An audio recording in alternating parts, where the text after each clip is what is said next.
Hello, everyone. My name is Kayla Butler. I'm an associate faculty with UAGC, teaching early childhood courses. Thank you so much for being here and taking time to grow professionally and personally at the Teaching and Learning Conference. Today, we'll explore how to design learning ecosystems in early childhood classrooms that spark curiosity and foster growth. Curiosity is a natural driver of learning, yet it's often undervalued or unintentionally suppressed in structured environments. As Susan Engel points out, children's intellectual lives are shaped by the opportunities adults create for them to ask questions, experiment, and wonder. In this session, we'll focus on practical strategies that you can use in your own classrooms to nurture curiosity, not just as a teaching method, but as a mindset that empowers lifelong learning. So the first part of my presentation today is why curiosity in early childhood matters.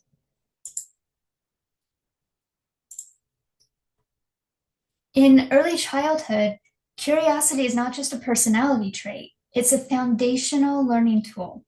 Children's natural drive to explore helps them build language skills, problem-solving abilities, and creative thinking.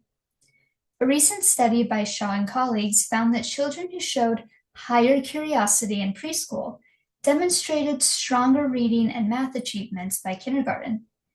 This means curiosity is not simply about fun or exploration, it directly predicts later academic success. So when we design classrooms that encourage curiosity, we aren't just keeping children engaged in the moment. We're laying the groundwork for long-term academic and personal growth. When we intentionally nurture curiosity, we see children thrive in powerful ways. First, curiosity strengthens motivation and engagement. Children want to learn not because they're told to, but because they genuinely care about finding answers. Second, it helps develop self-regulation and resilience. When children are curious, they persist through challenges and learn to handle frustration as part of discovery. As Susan Engel notes, children are natural philosophers. They think deeply, they ask profound questions, and construct meaning in ways that we often underestimate. When we give them space, they become co-creators of knowledge, not just recipients of information. Ultimately, curiosity lays the foundation for lifelong learning habits, shaping not just what children know, but how they approach the world. While curiosity is natural, certain classroom practices can unintentionally suppress it. Over-structured schedules or rigid routines leave little time for free exploration. Pressure for school readiness or standardized outcomes can shift focus from inquiry to getting the right answer. Similarly, classrooms that emphasize correctness over experimentation can discourage children from asking questions or taking risks. It's important to remain current with research, as early learning studies remind us that childhood functions as a natural laboratory. Children are designed to experiment and learn from the world, but if the environment is too constrained, their capacity to explore is limited. As educators, being aware of these barriers helps us intentionally design spaces, schedules, and teaching practices that support curiosity rather than stifle it. Part 2 of my presentation is building curiosity-driven learning ecosystems, what that looks like, how we can do that. When we think of a classroom as a learning ecosystem, we shift from seeing learning as isolated lessons to viewing it as a web of connections. Bronfenbrenner's ecological systems theory reminds us that children are influenced not just by their teachers, but also by peers, families, communities, and the environments they interact with daily. A curiosity-driven ecosystem is one where every relationship and space indoors, outdoors, at school, at home. They can all nurture inquiry. Our role is to weave these elements together so children see the classroom not as a boundary, but as part of a larger network of learning. Curiosity thrives when certain principles guide the learning ecosystem. First, safety and trust are essential. Children must feel emotionally and physically secure to take risks in their learning. Second, play should be recognized as a natural form of inquiry. Walsh and colleagues highlight that play-based practices allow children to explore ideas in ways that structured instruction often cannot. And finally, inclusivity matters. Every child has a unique way of expressing curiosity, and ecosystems should honor those diverse ways of questioning and learning. The physical environment acts as a teacher in early childhood classrooms. Environments designed with curiosity in mind offer open-ended materials like blocks, loose parts, natural items that children can use in countless ways, not just one way. Flexibility in the space allows for collaboration and independent inquiry, supporting children's different learning styles. The Reggio Emilia approach, as Becci describes, emphasizes how the environment itself can spark questions and exploration. By rotating and refreshing provocations, such as adding new materials or changing displays, we can keep curiosity alive. While materials are important, the social environment is equally vital. In curiosity-driven classrooms, teachers act more as facilitators than answer givers, guiding children's exploration with prompts like, "I wonder," rather than direct instructions. Collaboration among peers allows children to learn from each other, co-construct knowledge, and pursue shared inquiries. And we can't forget families. Vygotsky shows that learning is inherently social. Children develop through interactions with more knowledgeable others. When families are engaged as partners, curiosity extends beyond the classroom walls. Curiosity becomes most visible when embedded into daily pedagogy. Project-based learning, as Katz and Chard describe, allows children to deeply investigate topics like, what lives in our playground soil? Or how do shadows change? Tools like wonder journals or question walls help children capture and revisit their inquiries, making curiosity part of the classroom routine. Provocations, whether an unusual object, a story, or a real-world event, can ignite children's natural drive to ask why and how. These strategies transform curiosity into sustained learning experiences. Educators play a central role in shaping the ecosystem. When we model curiosity by openly asking, "I wonder" questions, children see that inquiry is valued. Scaffolding exploration doesn't mean rushing to provide answers.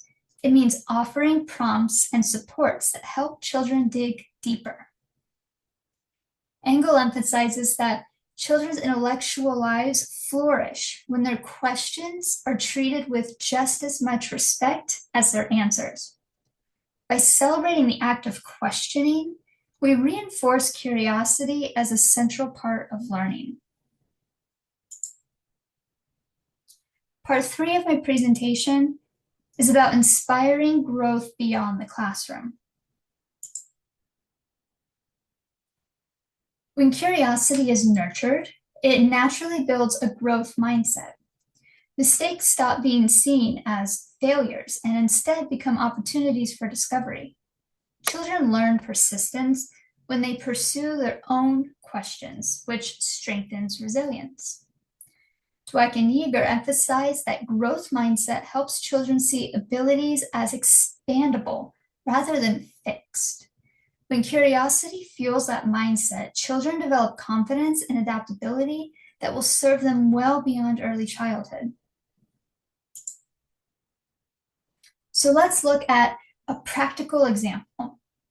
In one preschool, children asked, "Where do insects live?"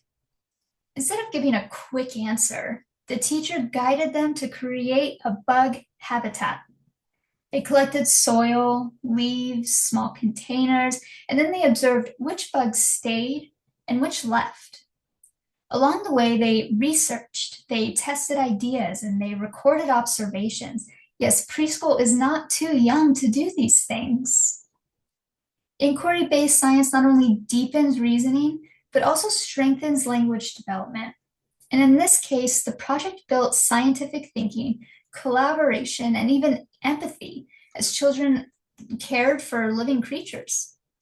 Imagine all the curiosity that would have been diminished had the teachers simply answered their question. So here's a few practical takeaways that you can try right away that combine both the big picture and the practical strategies. At the core, curiosity is the foundation of learning, and ecosystems thrive when they emphasize relationships, play, and inquiry. Our roles as educators is not to provide all the answers, but to act as facilitators and co-learners, modeling curiosity alongside children.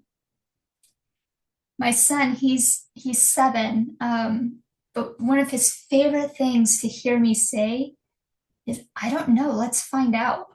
He's full of questions. He asks me questions. Every 30 seconds, there's a new question, a why or a how question. And a lot of times I don't know the answer to them.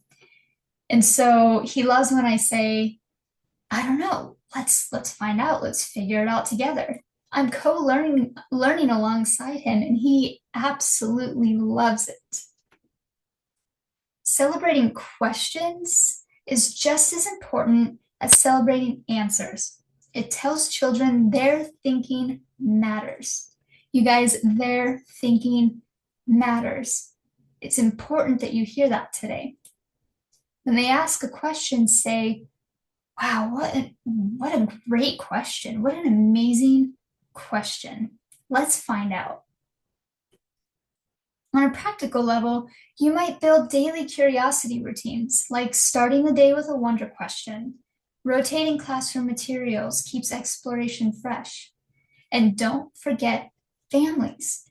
They are powerful, powerful partners in extending curiosity beyond the classroom walls. As Sawyer reminds us, learning sciences research consistently shows that curiosity-driven environments support deeper, more lasting learning. So I'd like to leave you with one challenge. What change will you make tomorrow to spark curiosity in your classroom? It doesn't have to be big. Maybe you'll add a wonder wall. Maybe you'll rotate your materials, or just simply ask one "I wonder" question. Take a moment to reflect on this. The power of curiosity is that small shifts can create lasting growth for children, and for us as educators too.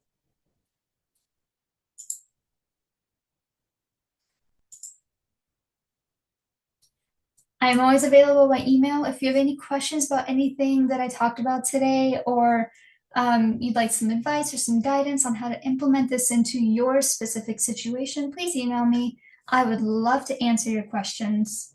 I live for this kind of thing, so feel free to email me. Thank you so much for watching.